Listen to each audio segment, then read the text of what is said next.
मैंने सुना है एक सम्राट अपने कारागृह में गया। उसका जन्मदिन था और कैदियों को कुछ मिठाई बांटने गया था और हर कैदी ने कहा कि मैं बिल्कुल निर्दोष हूं महाराज, जाल साजिश है, मुझे फांसा दिया गया, यह अपराध झूठा था, गवाह झूठे थे, यह सब अन्याय हो गया है, मुझे मुक्त करो। हर कैदी ने यही कहा। आखिरी कैदी के पास सम्राट पहुंचा और कहा कि तेरा क्या ख्याल है, तू भी शुद्ध है, तू भी निर्दोष है क्या?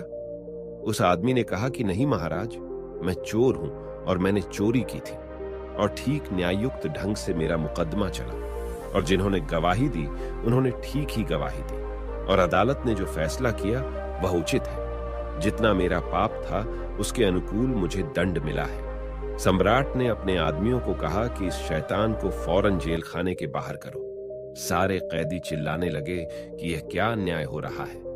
यह आदमी अपने मुंह से कह रहा है कि मैं चोर हूं और मुझे ठीक ही हुआ कि दंड मिला, और हम चिल्ला चिल्ला कर कह रहे हैं कि हम निर्दोष हैं और इस दोषी को जिसने खुद स्वीकार किया उसको आप बाहर करते हैं। तो उस सम्राट ने कहा, उसका कारण है, अगर इस शैतान को हम बाहर नहीं करते तो तुम सब निर्दोष आत्माओं को यह खराब कर देगा। जब कोई चोर भी इतना खुला हो जाता है और सहज कह देता है भीतर बाहर एक, तो परमात्मा आप निर्दोष आत्माओं को बचाने के लिए उसको तत्काल अलग कर देता है, नहीं तो वह आपको खराब कर दे। ऐसे शैतान को यहां नहीं बचने दिया जाता। आप क्या हैं, यह सवाल नहीं है। अगर आप एकरस अभिव्यक्त हो जाते हैं जैसे हैं, तो इस जगत में आपके लिए फिर कोई जगह नहीं है। फिर परमात्मा के हृदय में ही आपके लिए जगह है। दक्ष जिस काम के लिए आया था उसे पूरा कर चुका। वह जो मैं कह रहा था उसी काम के लिए प्रत्येक व्यक्ति आया है कि वासनाओं में उतरकर जान ले कि व्यर्थ है, आकांक्षा करके देख ले कि जहर है, संसार में उतरकर देख ले कि आग है। इसी काम के लिए प्रत्येक व्यक्ति आया है।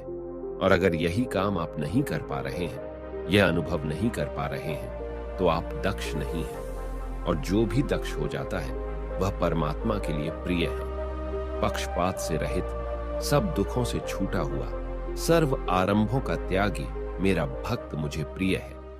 आरंभ का अर्थ है जहां से वासना शुरू होती है। अगर वासना छोड़नी है तो बीच में नहीं छोड़ी जा सकती, अंत में नहीं छोड़ी जा सकती, प्रारंभ में ही छोड़ी जा सकती है। आप रास्ते से गुजरे और एक मकान आपको लगा बहुत सुंदर है। अभी आपको ख्याल भी नहीं है कि वासना का कोई जन्म हो रहा है। आप शायद सोच रहे हो कि आप बड़े सौंदर्य के पारखी हैं, बड़ा एस्थेटिक आपका बोध है, इसलिए मकान आपको सुंदर लग रहा है। लेकिन यह आरंभ है। जो मकान सुंदर लगा उसके पीछे थोड़ी ही देर में दूसरी बात भी लगेगी कि कब मेरा हो जाए। आरंभ हमेशा छिपा हुआ है, पता नहीं चलता। आप कहते हैं एक स्त्री जा रही है, कितनी सुंदर है, और आप सोचते होंगे कि चूंकि आप बढ़े चित्रकार हैं, बढ़े कलाकार हैं, इसलिए। लेकिन जैसे ही आपने कहा कितनी सुंदर है, थोड़ी खोज करना, भीतर छिपी है दूसरी वासना कैसे मुझे उपलब्ध हो जाए, यह आरंभ है। अगर इस आरंभ में ही नहीं चेत गए तो वासना पकड़ लेगी। इसलिए सर्व आरंभ का त्यागी। जहां जहां से उपद्रव शुरू होता हो उस उपद्रव को ही पहचान लेना और वहीं त्याग कर देना। अगर वहां त्याग नहीं हुआ तो मध्य में त्याग नहीं हो सकता, मध्य से नहीं लौटा जा सकता। कुछ चीजें हैं हाथ से तीर की तरह छूट जाती हैं, फिर उनको लौट आना मुश्किल है। जब तक तीर नहीं छूटा है और प्रत्यंचा पर सवार है, तब तक चाहें तो आप लौट सकते हैं। आरंभ का अर्थ है जहां से तीर छूटता है। सब आरंभ का त्यागी परमात्मा को प्रिय है। आज इतना ही। ओशो।